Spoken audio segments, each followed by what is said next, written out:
जय हिंद दोस्तों, डिस्क्लेमर पढ़ लीजिएगा। मैं सेबी पंजीकृत सलाहकार नहीं हूं दोस्तों। बात करेंगे ओला इलेक्ट्रिक लिमिटेड के बारे में भाई। 8.5%, जी हाँ 8.5%। जो मैं आप लोगों को बता रहा था ना कि ये केवल पुल बैक एक हो सकता है, तो 20 DMA का रेजिस्टेंस लेके जो है फिर से नीचे आ सकता है। तो वही चीज देखने के लिए यहाँ पे हम लोग को मिल रहा है, ठीक है ना। 8.5% की आज इसमें गिरावट देखने के लिए मिल रही है।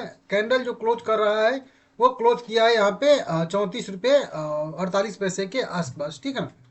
अब देखिए, आज इसमें वॉल्यूम की बात करेंगे तो वॉल्यूम ट्रेड हुआ है लगभग 7.25 करोड़ कह लीजिए। 7.2 करोड़ इक्विटी शेयर यहाँ पे टोटल ट्रेड हुआ है। पांच नहीं 253 करोड़ रुपए के शेयर बाय सेल हुए हैं टोटल, समझ सकते हो आप लोग। 52-53% का यहाँ पे डिलीवरी परसेंटेज देखने के लिए हम लोगों को मिल रहा है अच्छा खासा। तो डिलीवरी परसेंटेज तो अच्छा है, मतलब शेयर जो ट्रेड हुए हैं उनको कोई ना कोई खरीद के होल्ड तो किया है। हर 100 शेयर में से 53 शेयर को जो है खरीद के होल्ड किया गया है, मतलब ट्रेडिंग बहुत ज्यादा नहीं हुई है, ठीक है ना। अब सबसे मेन क्वेश्चन यही कि सुबह में गैप डाउन से ओपन हुआ है, मार्केट भी आज गिरावट वाला ही था, ½ % गिर के क्लोज किया है 167 पॉइंट के गिरावट के साथ। और यह भी गैप डाउन ओपन हुआ और वहां से लगातार लगातार लगातार शाम के टाइम में 2 बजे के बाद तो फिर और थोड़ी सी पैनिक इसमें गिरावट देखने के लिए यहाँ पे मिली है। अब मेन चीज है कि ये गिरावट क्यों क्यों हमेशा दबाव में शेयर जो है पहले से भी है और अभी भी फिर से भी है। तो ऐसा क्यों 10% का इसका सर्किल लिमिट बी कैटेगरी से बाहर आया था, तो उम्मीद थी कि शायद से मतलब तेजी आ सकती है, लेकिन फिर बी कैटेगरी से बाहर आना भी कुछ खास रास नहीं आया लोगों को, तो दिक्कत है, ठीक है ना। देखिए गूगल पे न्यूज देखेंगे तो कोई भी खास न्यूज नहीं है। जो मैं आप लोगों को पहले यहाँ पे देखिए 20 मिनट पहले की न्यूज है, 13 मिनट पहले की न्यूज है, और वही वाली कि डिलीवरी शुरू की, जबकि पहले से ही आप लोगों को मैं बता चुका हूँ कि ये जो है न्यूज आई है सेल संचालित वाहनों के लिए उसी दिन पंजीकरण और डिलीवरी शुरू की, मतलब सेम डे। वही हाइपर सर्विस नहीं बता रहा था कि सेम डे डिलीवरी वाला यहाँ पे कंपनी कॉन्सेप्ट लेके आ रही है। एक ही दिन आज ही ओला इलेक्ट्रिक का स्कूटर खरीदिए, आज ही पंजीकरण के साथ घर ले जाइए। कागज पत्तर वाला वो मैटर यहाँ पे नहीं रहने वाला, तुरंत का तुरंत सब कुछ, ठीक है। तो ये जो है कंपनी ने अनाउंसमेंट अच्छा सा किया था, जो कि मैं न्यूज आप लोगों को बता चुका हूँ। अब ये तो पॉजिटिव न्यूज थी। उसके पहले जब लॉन्च किया था अपने 4680 भारत सेल संचालित वाहन, तो भी पॉजिटिव न्यूज थी। तो फिर दबाव क्यों शेयर मूल्य में दबाव के बीच ओला इलेक्ट्रिक मोबिलिटी ने इंट्राडे में निम्नतम स्तर जो है छुआ, वही चीज, मतलब 13 मिनट पहले की खबर है। तो अब सभी लोग वही चीज लिखेंगे, कोई खास मतलब है नहीं किसी के पास न्यूज। कुछ लार्ज डील हुई हैं 6-7, देखेंगे अगर हम लोग यहाँ पे तो देखिए 14:44 पे लगभग 10 लाख इक्विटी शेयर 3.5 करोड़ रुपए में बाय सेल हुए हैं। वहीं पे 10 लाख इक्विटी शेयर 3.5 करोड़ रुपए में बाय सेल हुए हैं 14:34 पे। 14:15 पे भी 3 करोड़ रुपए के लगभग 8.25 lakh equity share buy sell हुए हैं। वहीं पे बात करेंगे 13:42 पे भी लगभग 5.25 लाख इक्विटी शेयर 1 करोड़ 88 लाख में यहाँ पे ट्रेड हुए हैं। वहीं पे अगर बात करेंगे 9:43 पे भी लगभग अब 9 लाख इक्विटी शेयर 3 करोड़ 20 लाख रुपए में ट्रेड हुए हैं। वहीं बात करेंगे 9:34 पे भी लगभग वहीं 9.25 crore equity 9 lakh equity share 3.2 crore equity share के वैल्यू के ट्रेड हुए हैं। इस तरह से कई सारी बड़ी बड़ी लार्ज डील देखने के लिए मिली। अब देखिए जब शेयर में तेजी होती है और नंबर ऑफ लार्ज डील देखने के लिए मिलता है तो इसका मतलब होता है कि डिमांड बढ़ रही है।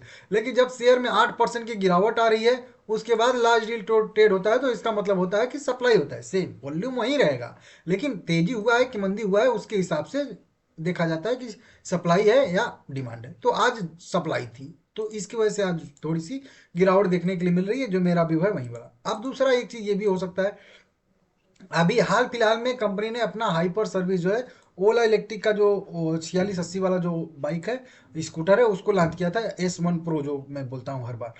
अब हो सकता है उसमें उसके पंजीकरण में या फिर उसके थोड़ा सा डिमांड में उतना जो उत्साह न दिख रहा हो जो लोगों को शायद से था कि अभी लॉन्च किया है 2-4 दिन के बाद ऐसी खबरें आएंगी कि बहुत ज़्यादा डिमांड हो गई, बहुत ज़्यादा डिमांड हो गई, हाथों हाथ बिक गया। तो ये वाला न्यूज नहीं आ रही है ऐसी करके कोई भी। तो शायद हो सकता है कि उसके वजह से भी, मतलब लोगों का उम्मीद था कि बहुत ज़्यादा रिस्पॉन्स मिलेगा और वो नहीं मिल रहा है, तो हो सकता है कि इसके वजह से भी इसमें आज 8.5% की पिटाई हुई है। तो होने के लिए तो कुछ भी हो सकता है, तो हम लोग कयास ही लगा सकते हैं। जब तक कि ऑफिशियल कोई पीडीएफ कंपनी की तरफ से ऐसे नहीं आ जाएगा तब तक तो वही बात है कि कुछ भी कहना गलत होगा, ठीक है ना।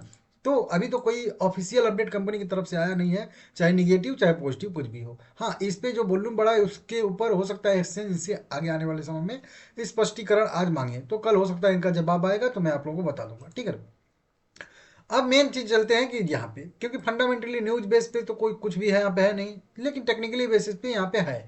क्या मैं बताया था कि पहला इसका सपोर्ट अभी हाल फिलहाल का बनेगा 34 रुपये, बिल्कुल वहां पे एक हफ्ते सस्टेन किया, एक बड़ी सी ग्रीन कैंडल बनाया, उसके बाद ऊपर 2 दिन सस्टेन किया, एक ग्रीन कैंडल भी बनाया, उसके बाद आज बड़ी सी रेड कैंडल बना रहा है जो कि ये वाली कैंडल। अब आप लोगों को मैं एक चीज बोला था कि जब भी शेयर पैनिक गिरावट में रहता है तो सबसे मेन चीज होता है कि वो 20 DMA को सबसे पहले ब्रेक करे। मेन कभी भी बड़ी गिरावट आ रही है जैसे कि इस तरीके से, सॉरी देखिए यहाँ पे मैं समझाता हूँ, इस तरीके से कभी भी इस तरीके से गिरावट आ रही है, पैनिक गिरावट आ रही है, आ रही तो कुछ नहीं, सबसे पहले तो आप 20 DMA मूविंग एवरेज को ब्रेक करो और उसको सस्टेन करो। यहाँ पे ब्रेक किया, सस्टेन किया, फिर यहाँ पे भी थोड़ा सा ब्रेक किया और लेकिन उसके नीचे ही सस्टेन किया, ये वाले पॉइंट पे थोड़ा सा ऊपर की साइड में जाके 20 DMA पे सस्टेन किया था, लेकिन फिर से उसी 20 DMA को ब्रेक कर दिया।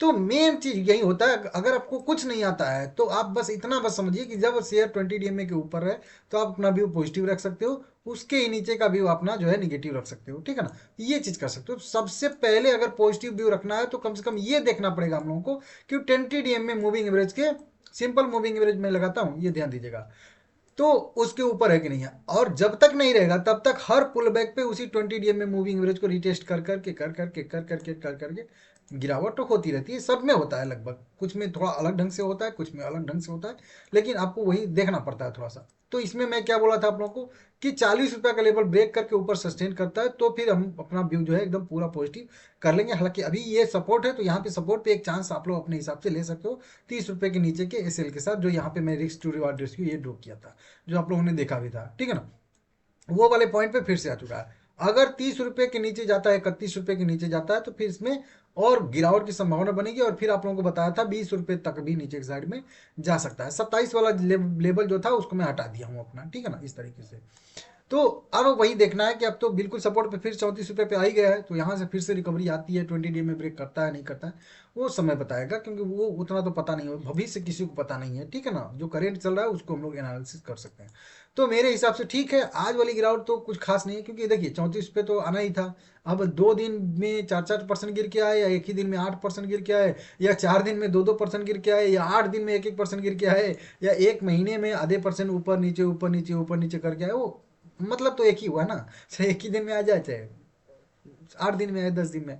तो ये सपोर्ट है, और यहाँ पे संभावना थी कि एक बार रेजिस्टेंस लेके शायद से आएगा, आ रहा है, ब्रेक नहीं करना चाहिए, ब्रेक करेगा तो फिर 30 रुपये आ जाएगा, 31 रुपये लेवल, लेकिन फिर वो अगर ब्रेक होगा तो फिर दिक्कत हो जाएगा। मेरा व्यू तो है कि मुझे तो लग रहा है कि शायद से न जाएगा नीचे, लेकिन वही बात देखने वाली बात होगी कि क्या होता है क्या नहीं होता है, क्योंकि कई सारे मैटर अभी इसमें, वो आत्महत्या वाला मैटर भी अभी चल रहा है, सुनवाई होने वाली है जनवरी में, तो कई सारी चीज़ें अभी भी इसमें है। और अभी ये महीना 20 दिन 15 दिन बीत चुका है, 15 दिन के बाद फिर ओला इलेक्ट्रिक का फिर से इस महीने का भी सेल्स का अपडेट आएगा, फिर उसमें वो 8,000 8,500 वाला नंबर कितना बढ़ता है वो देखने वाली बात रहेगी, क्योंकि कंपनी का 1 लाख जो है यूनिट इस फाइनेंशियल ईयर में बेचने का लक्ष्य है, जिसके लिए कंपनी को अब तो ओला इलेक्ट्रिक का ये हाइपर, ये भारत सेल वाला जो स्कूटर भी लॉन्च कर दिया है, तो ये 8,000 वाला नंबर कितना बढ़ता है, क्या 20,000 इस तरीके से नंबर जाता है कि नहीं जाता है, ये देखने वाली बात रहेगी इसी क्वार्टर में, इसी महीने में। और फिर इसका अगला महीना भी इंपॉर्टेंट रहेगा